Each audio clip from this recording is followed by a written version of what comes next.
Assalamualaikum viewers, welcome to my channel Computer Made Easier. Today we will learn about fetch, decode and execute cycle. Before we start our lecture, don't forget to subscribe my channel and press the bell icon so that you can receive new video notifications. Now let us start. Fetch, decode and execute cycle. जो modern processors हैं आजकल के वो fetch, decode और execute के principal पर काम करते हैं।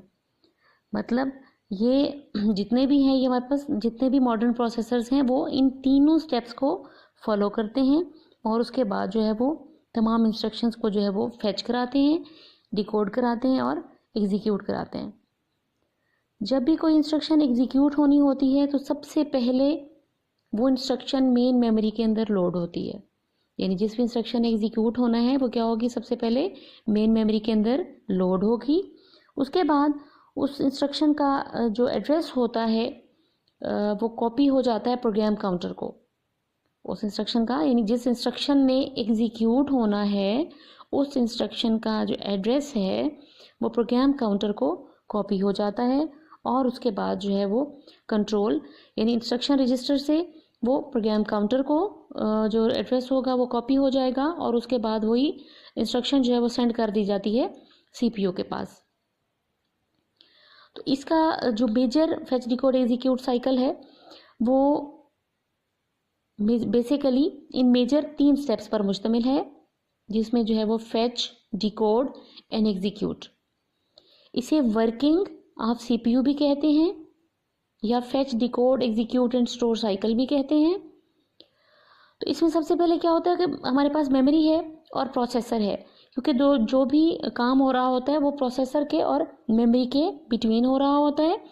तो सबसे पहले क्या होता है, प्रोसेसर जो है किसी भी इंस्ट्रक्शन को फेच करता है मेमोरी से, उसके बाद वो सीपीयू के अंदर चली जाती है। सीपीयू क्या करता है, सीपीयू जो है उसको डिकोड करता है। डिकोड करने के बाद उस इंस्ट्रक्शन को एग्जीक्यूट कराता है और एग्जीक्यूट होने के बाद वो इंस्ट्रक्शन स्टोर हो जाती है मेमोरी के अंदर दोबारा से वापस।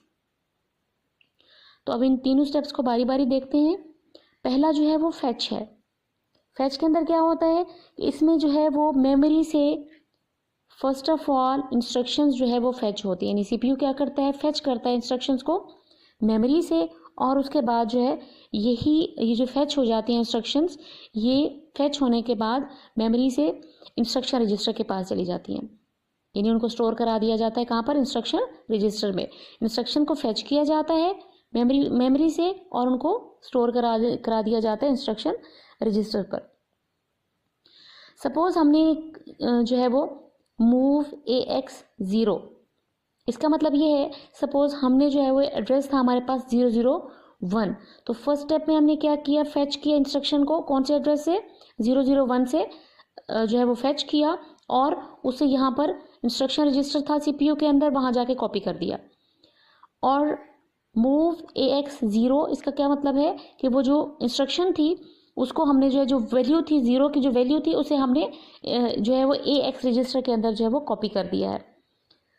उसके बाद जो है वो क्या होगा कि मेमोरी के अंदर जो डाटा होता है, जो भी इंस्ट्रक्शंस होती हैं वो सारी की वो एड्रेस बस पर एड्रेस जाता है कि कौन से एड्रेस से जो है वो हमने डाटा उठाया है। सपोज 001 से उठाया है तो ये एड्रेस रजिस्टर में एड्रेस चला जाएगा और उसके बाद जो है वो आपका जो डाटा बस होगी वो डाटा को लेकर, कंटेंट को लेकर जो है वो इंस्ट्रक्शन रजिस्टर के अंदर जाकर IR के अंदर जो है वो स्टोर करवा देगी। उसके बाद सेकेंड स्टेप में हमारे पास आता है डिकोड रजिस्टर। आपको डिकोड का स्टेप होता है। डिकोड स्टेप के अंदर क्या होता है कि जो इंस्ट्रक्शंस होती हैं इनको प्रोसेसर जो है वो डिकोड करता है।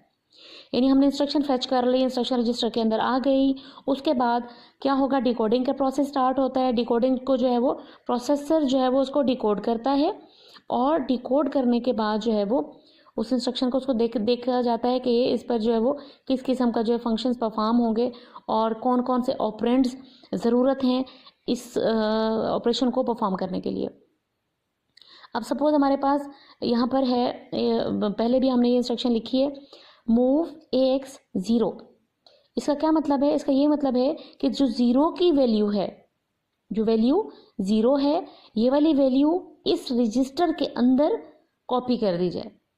ये जो है वो क्या कर दी जाएगी, इस रजिस्टर से जो है वो 0 जो है वो स्टोर करवा दिया जाएगा AX के अंदर, और उसके बाद जो है वो जो प्रोसेसर है इंस्ट्रक्शन रजिस्टर के अंदर ही हमारे पास पहले से पड़ी हुई थी, उसको हमने रखवा दिया AX के अंदर, और वहीं पर जाकर जो है प्रोसेसर क्या कर देगा, उस इंस्ट्रक्शन को डिकोड करेगा। उसके बाद हमारे पास थर्ड स्टेप आता है। थर्ड स्टेप में क्या है, एग्जीक्यूशन होती है, यानी जो भी आपके इंस्ट्रक्शंस हैं उन्हें हमने क्या करना है, उन्हें हमने एग्जीक्यूट करवाना है। तो इसमें क्या करेगा, इसमें जो है वो 0 को स्टोर करवा देगा AX रजिस्टर के अंदर। पहले आपने जैसा कि देखा कि इसके अंदर क्या होगा कि प्रोसेसर क्या करता है, ट्रांसफ़र करता है इंस्ट्रक्शन को इंस्ट्रक्शन रजिस्टर से AX के अंदर, और उसको जो है वो डिकोड कराता है।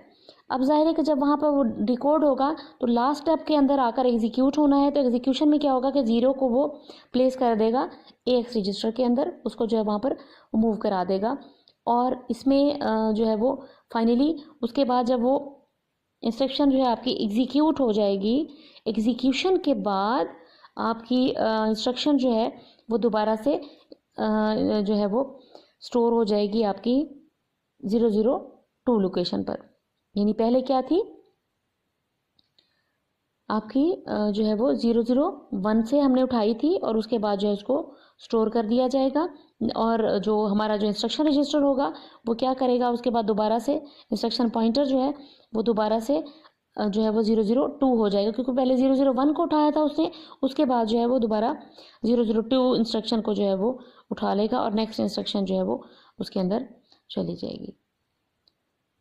ओके स्टूडेंट्स, ये था आज का हमारा लेक्चर। होप सो कि आपको समझ आया होगा।